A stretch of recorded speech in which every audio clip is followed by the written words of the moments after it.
बिहार सरकार पर चिराग पासवान का सबसे बड़ा हमला सामने आया है। दुख है कि ऐसी सरकार के साथ हूं, ये कहना चिराग पासवान का। बिहार में अपराध बेलगाम हो गया है, अपराधियों के सामने प्रशासन नतमस्तक है। कोई भी अपराधी आपके राज्य में आपराधिक घटनाओं को कैसे अंजाम दे रहा है प्रशासन के रहते हुए? या तो फिर इसमें प्रशासन की मिली भगत है, और या फिर प्रशासन इस पे लीपापोती करने का कार्य कर रहा है, और या फिर पूरी तरीके से प्रशासन निकम्मा हो चुका है और अब इनके बस का नहीं है बिहार और बिहारियों को सुरक्षित रखना। मुझे इस बात का दुख होता है कि मैं एक ऐसी सरकार का यहाँ पे समर्थन कर रहा हूं जहां पे अपराध पूरी तरीके से बेलगाम हो चुका है।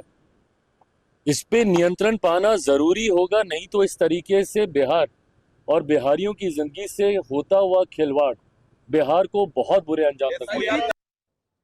हमारे सहयोगी रुपेश कुमार इस वक्त हमें ज्वाइन कर चुके हैं। रुपेश, 2-2 कह दिया चिराग पासवान ने, यह अंतर्विरोध देखने को मिला है और कहा है कि बिहार और बिहारियों की सुरक्षा के लिए सरकार प्रतिबद्ध नहीं दिख रही है, सरकार काम नहीं कर पा रही है। देखिए, बिल्कुल, और लगातार चिराग पासवान अपराध को लेकर के पहले उन्होंने मुख्यमंत्री को पत्र लिखा था कि इस राज्य में अपराधी बेलगाम है, अपराध बेलगाम है। लेकिन पहली बार है जब इतने कड़े शब्दों का इस्तेमाल चिराग पासवान ने किया है कि मुझे दुख होता है कि मैं ऐसी सरकार का हिस्सा हूं जहां पर अपराधी बेलगाम है और अपराध बेलगाम है। चिराग पासवान लगातार 9 संकल्प रैली कर रहे हैं और उनकी पार्टी के नेता ये दिखलाने की कोशिश में हैं या फिर ये संकल्प लेकर के चल रहे हैं कि चिराग पासवान नेतृत्व करें बिहार का, और इसी वजह से 9 संकल्प जो शब्द है उसका इस्तेमाल किया जा रहा है। और खुले मंच से भी इसके पहले चिराग पासवान ने ये भी कहा कि हम 243 सीटों पर चुनाव लड़ने को तैयार हैं, हम बिहार लौटना चाहते हैं, बिहार से चुनाव लड़ेंगे।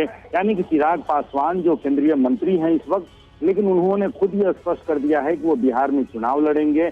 अब चुनाव लड़ने के बाद की उनकी महत्वाकांक्षा क्या है, ये भी गाहे बगाहे उनकी पार्टी के रुपेश, एनडीए के सहयोगी हैं। दलों में से एक हैं चिराग पासवान और उनकी पार्टी, और ऐसे में उनका ऐसा कहना कि अपराध बेलगाम है, ये एक बहुत बड़ा बयान है कि वो उन्हें अफसोस है कि वो ऐसा सरकार के साथ हैं। शुक्रिया आपका।